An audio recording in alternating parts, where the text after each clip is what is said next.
ladies? Happy Tuesday! Oh man, I can't believe it's already Tuesday. I feel like I should be later in the week.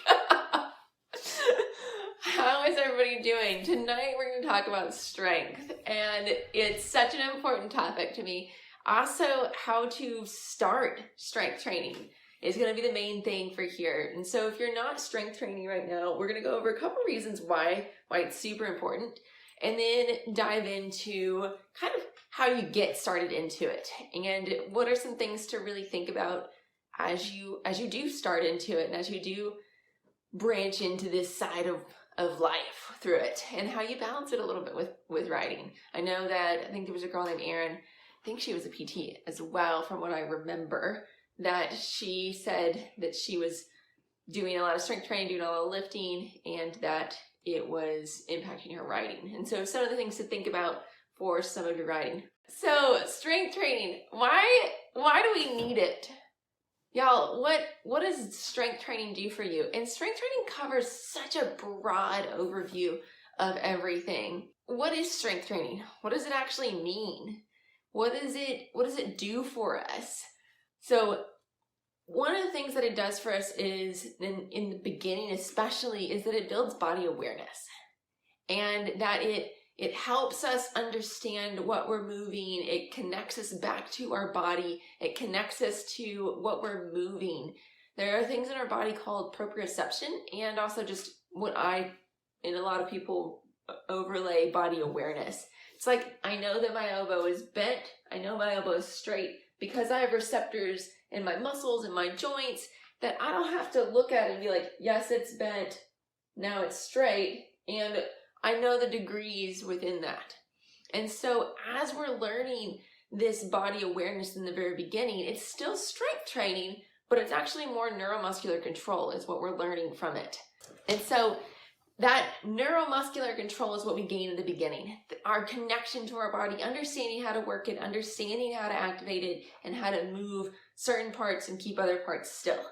That's the beginning of strength training. Then as we go into strength training a little bit more, then we start building muscles.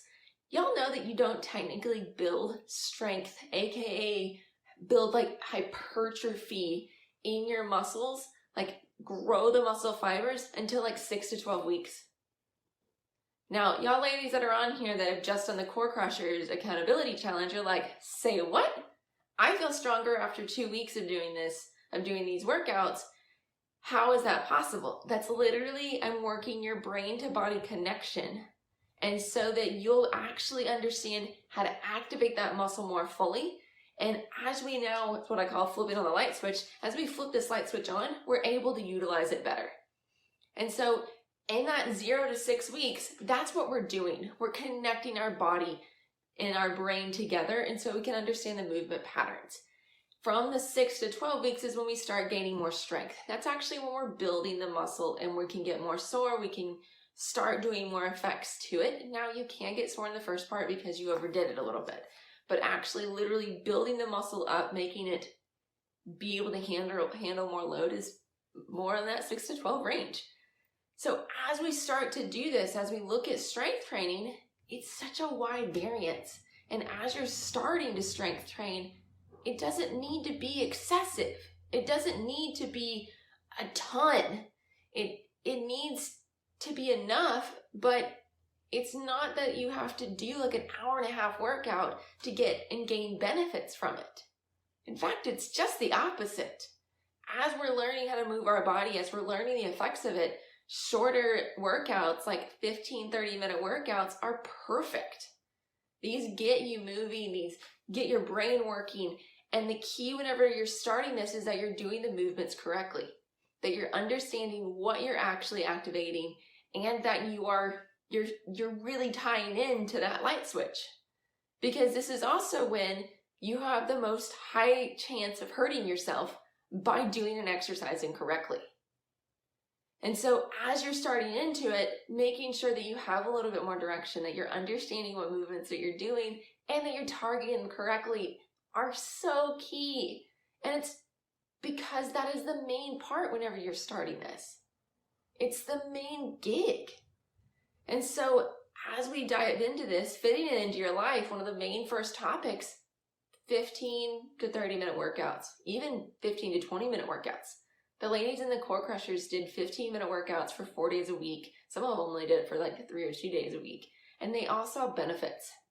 And these are more core-centric and getting them to understand and activate these muscles. Some of them started at a higher level and realized they had some other things they needed to really work on with the light switch, aka their hips were popping, they had hip tightness, they weren't able to actually complete the exercises, and so they dropped down to a level that was more appropriate for them.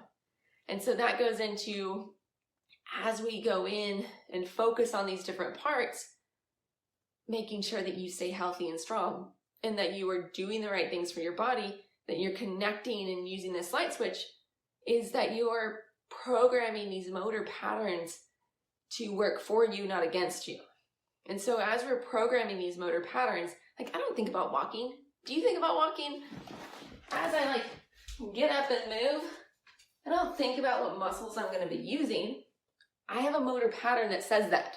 Same thing as I get out of the saddle and I'm climbing, I have motor patterns that say what I'm supposed to be doing. And so when you're learning these motor patterns, when you're practicing these things in strength training to overlay into biking specifically, that's when it's crucial that you're learning the right things, that you're using your glutes more, that you're using your core more, that you're not stressing your back more, that you are combining your leg muscles together with your hip muscles, and that you're not like just tightening up your neck trying to get the movement to happen. That's all key within it. And so as we go into point number 2, what do you focus on? Is this correlating anybody? Is anybody scared to start strength training because of these reasons? Does anybody think that they need to do like hour-long workouts at first? Because breaking it down into like 5 exercises and doing just circuits of those 5 exercises, super simple. It makes it digestible. It makes it easily to obtain, and you can focus in on what movements, what exercises you're doing. Has anybody tried this? I know the ladies on the Core Crushers have, because that's how the Core Crushers is built. It's also how the Ride Life team is built. And so doing this as this circuit for it helps you to understand how to actually utilize these muscles, how to make each one work, how to listen to your body. Because ladies, y'all, I know I'm not the only one that has had to learn how to listen to my body and how to realize what muscles I'm turning on versus not, and how to look at a lot of these things in coordination of it. You know, we don't tend to. And so as we look at what do we need to focus on for our muscles strength, it's core to upper body, core to lower body. So planks are great for upper body. Push-ups are also great for upper body. A bent over row is great for upper body.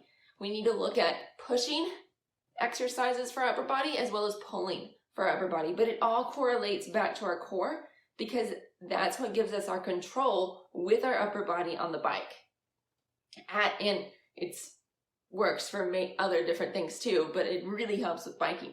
Same thing, core to lower body. We need to make sure that we're activating our core when it comes to making sure our glutes work, using our core when it comes to glutes, hamstrings, and quads within squats, making sure we're not offloading into our back. That makes us not use our glutes as well. And so as we think about these focuses, where can I go focus from core to upper body or core to lower body when it comes to things? So doing leg reach outs, making sure here's nice and solid as we're moving through here. Same thing, hands and knees, reaching that leg back. All these things come together and give us that core to upper body or core to lower body. Now, let's be honest. I also love balance exercises in here, because what do we do on our bike is that we're balancing. You know? Y'all ever incorporate balance exercises into your strength? Ever think about adding it in? Because it's pretty fantastic.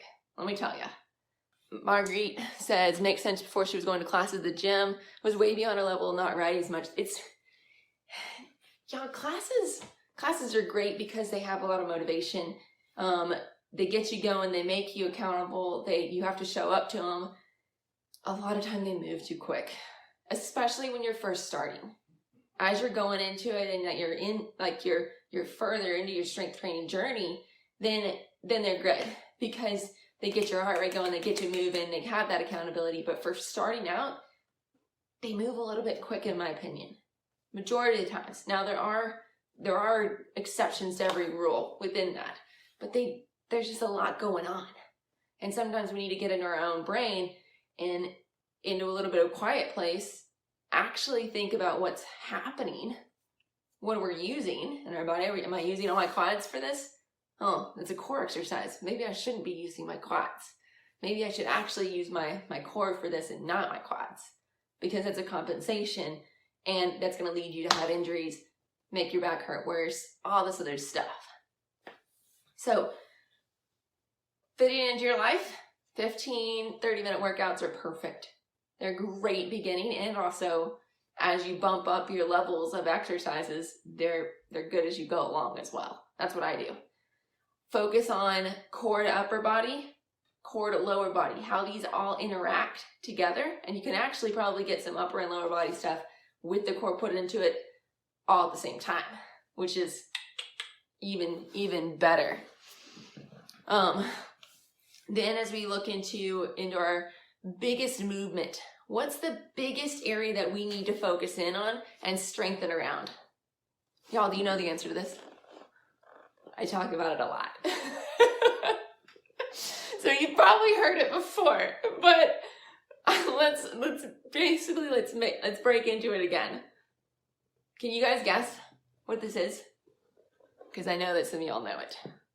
So one of the biggest movements that we need to build strength around is our hip hinge. And you say hip hinge, well, isn't that just a movement? Yes, and it's also something we can strengthen. And so as we look at hip hinge, knees are usually soft, and I hip hinge back. I know that my legs are black, and so you can't see me as well. I'll scoot over so you can see me against the white background. And so it's a hip hinge. So we're moving our hips, back is staying nice and solid, legs are staying solid as well. I'm using my core for that control. And so as we think about core to upper body, going bent over row, that's perfect. You can also hang out in this bent over position, bringing an arm out, really think about those shoulder blades getting involved with it. You can do that on both sides with weights or bands, and also going up, pressing overhead, but that gets this movement pattern with that stability and control. Same thing for lower body, adding weight to your deadlift. Get where you can see my butt because I have black pants on. I didn't think I'd be moving this much in this talk. I should know better. So doing deadlifts, single leg deadlifts are also good. I prefer deadlifts that you don't go all the way to the floor. Those activate your quads a ton more unless you're wanting more quad activation. Typically, ladies, we get a lot of quad activation in general, and we need more posterior chain strengthening. And so I have people do deadlifts more from risers or holding something and going down towards the floor as far as they can without bending their knees more.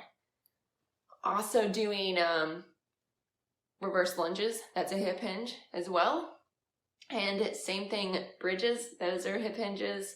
A lot of these main movement mechanics, they have a hip hinge in mind because it activates your core with something else, with using your leg muscles. It's the same movement that we are doing whenever we're out of the saddle. It's the same movement that we're doing whenever we're going downhill. It's also understanding how to move separately from the bike. Hip hinge is pretty key. The hip hinge is also a very hard movement pattern to learn and understand. And we need a ton more core strength to make it happen. And so if you can't hip hinge, then just as all the ladies that said it, we need more core strength. And so that makes you know, where to focus more so on. So the ladies that are in the core crushers are starting to join the team now because they're wanting to work more on their full body. Now, as we have a big group of ladies joining the team, it always helps other people. other ladies when they're joining, because as you join with a group, you tend to feel a part of it more so.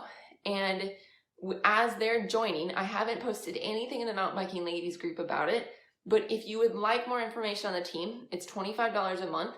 I'll shoot you a link over so you can check it out. We can talk on Messenger to see if it's appropriate for you. But it's a great way of starting to do some strength training. Gives you different levels to use. It has a program called the Climb Crushers in there, and you can break it down into doing just a lower body workout, an upper body workout, a core balance workout that are all 15-20 minutes long. Gives you that intro in. It has the same focuses, the core focus, the upper body and core focus, the lower body core focus, and making sure that you understand that hip hinge with an accountability of all these ladies joining at one time. So let me know, just say team if you want to join or want more information about how to join or if it's right for you. Just comment team. And if you don't join it, but you are going to do some more strength training, go for it. Start small though. Y'all, it doesn't need to be so much. Like, just do 15-20 minute workouts, choose 4 or 5 exercises and do them in a circuit. So you're getting that a little bit of heart rate once you start doing them quicker, but you also get that change in brain work. And so your brain has to understand the differences in each different exercise. You don't just do 3 sets of 20 of this exercise or 3 sets of 10 of this exercise. You need to break it up. Make your brain work. We need to flip that light switch on, y'all. Like, let's make everything really kick in. So if you want more information about the team, comment below. And I want to know, was this helpful? Was this helpful to focus, to break it down into that you didn't have to do as much, that you can really get like the focus in of core to upper body or core to lower body, that control aspect, and then really focusing in on the hip hinge. I hope this was helpful for you. So y'all, if you want more information, let me know. And if not, I just want you to strength train. Like, whether you join the team or not, I want you to understand your body better. I want you to have more body awareness. I don't want you to get injured. I want you to feel good on your bike and to feel strong, confident. Being strong helps you with pretty much everything. Let's be honest. It helps you with your bike body control. It helps you with your confidence. If you crash, it helps, like, because you're a little bit stronger there. It helps with so much stuff. So even if you don't join, like, just start strength training and really focusing on those points. All right, ladies, have a fantastic night, and I hope this was super helpful for y'all.